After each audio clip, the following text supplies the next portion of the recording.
इस वक्त हम लोकनायक जयप्रकाश अस्पताल के भीतर मौजूद हैं। दिल्ली में ओमिक्रॉन के अब तक 20 मामले सामने आ चुके हैं। जिस अस्पताल में हम मौजूद हैं यहां पर ओमिक्रॉन के मरीजों का इलाज चल रहा है। इस वक्त 10 मरीज एलएनजेपी अस्पताल के भीतर मौजूद है और हम ये जानने की कोशिश करेंगे कि इन मरीजों में किस तरह के लक्षण हैं और डॉक्टर किस तरह का इलाज ओमिक्रॉन के मरीजों का कर रहे हैं। हमारे साथ अस्पताल के medical director doctor Suresh Kumar हैं बातचीत करने के लिए। सर, क्या ओमिक्रॉन खतरनाक है? किस तरह के लक्षण देखने मिले डॉक्टर्स को?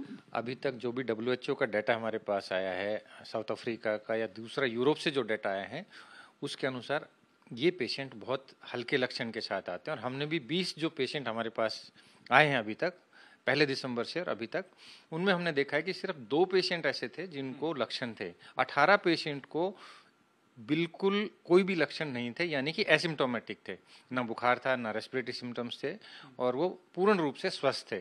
खाली उनका RT-PCR पॉजिटिव था और जब हमारे पास उनको अस्पताल में भर्ती किया आइसोलेशन वार्ड में और हमने फर्दर टेस्टिंग की उनकी, तो उनमें पाया गया कि उसमें ओमिक्रॉन है, डेल्टा नहीं है।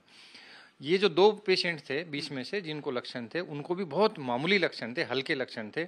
एक पेशेंट को हल्का बुखार था, गले में दर्द था और हल्का सा उसको वीकनेस महसूस कर रहा था। उसका ब्लड प्रेशर, ऑक्सीजन लेवल सब कुछ परफेक्टली नॉर्मल था। दूसरा जो पेशेंट था जिसको मामूली लक्षण थे, उनको लूज मोशन थे और हल्का बुखार था। और दोनों पेशेंट्स हमारे जो प्रोटोकॉल के हिसाब से हमने ट्रीट किया और वो पेशेंट 3 दिन में ही स्वस्थ हो गए। और हमने देखा कि ज़्यादातर पेशेंट जो यहाँ से डिस्चार्ज, 10 पेशेंट हमारे यहाँ से डिस्चार्ज होकर जा चुके, 10 मरीज ओमिक्रॉन के डिस्चार्ज हो चुके हैं। ये लोगों के लिए जानना जरूरी। तो उनके हाल क्या थे? 10 में से एक पेशेंट तो शुरू में जो मैंने बताया कि हल्का बुखार था और वो 3 दिन में ही ठीक हो गया था। 3 दिन में ही ठीक हो गए वो? जी हाँ, उसका हमने सारे एक्सरे और ब्लड टेस्ट किए, वो बिल्कुल नॉर्मल थे, उनको कोई भी कॉम्प्लिकेशन नहीं थी। तो ये तथ्य सामने आ रहा है कि ज़्यादातर जो पेशेंट्स हैं उनको हॉस्पिटलाइजेशन की आवश्यकता ही नहीं होगी शायद।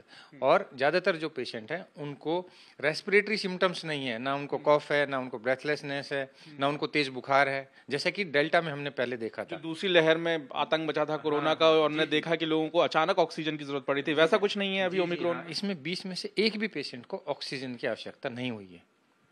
सो ये एक मेजर डिफरेंस है कि ज़्यादा जो पेशेंट दूसरी वेव में जहाँ पे ICU की आवश्यकता थी, इन पेशेंट्स को हमें बिल्कुल खाली आइसोलेशन वार्ड में सेपरेट करके रखा और किसी को भी ऑक्सीजन या लाइफ सपोर्ट का या ICU का आवश्यकता नहीं हुआ। और साथ ही इन 20 मरीजों की हम बात करें, सभी ने क्या वैक्सीन के डोज लगवा लिए थे? दोनों डोज या एक डोज? इसकी स्थिति के बारे में बताइए। 20 में से 18 लोगों ने दोनों डोज लगा रखे थे और 2 व्यक्तियों ने एक डोज लगाया हुआ था। तो वैक्सीन बहुत जरूरी है। निश्चित रूप से जो वैक्सीन है वो बहुत ही प्रोटेक्टिव है। यदि आपने वैक्सीन का दोनों डोज लिया है तो इसका मतलब ये कि आपको ICU में जाने की आवश्यकता नहीं होगी, आपको कॉम्प्लिकेशन नहीं होंगी, आपको ऑक्सीजन लेवल है वो नॉर्मल रहेगा और आप शीघ्र ही डिस्चार्ज हो जाएंगे। आपको कोई भी जीवन को खतरा नहीं रहेगा, इसलिए वैक्सीन लेना अति आवश्यक है। यदि वैक्सीन ले लिया तो सुरक्षा उसकी वजह से ही होती है। लोगों को तरह तरह के सवाल रहते हैं जहन में। ओमिक्रॉन के जो मरीज है, क्या इन्हें अलग तरह का कोई ट्रीटमेंट दिया जाता है या दवाइयां जो हैं या फिर बाकी जो टेस्ट हैं वो वैसे ही हैं जैसे कोरोना में करने होते हैं? बिल्कुल बिल्कुल, क्योंकि सेम वायरस है, उसका खाली रूप बदला है, उसका खाली जो स्पाइक प्रोटीन है उस पर म्यूटेशन बदला है, वेरिएंट अलग है, बेसिक वायरस वही है। तो ट्रीटमेंट भी सेम ही है।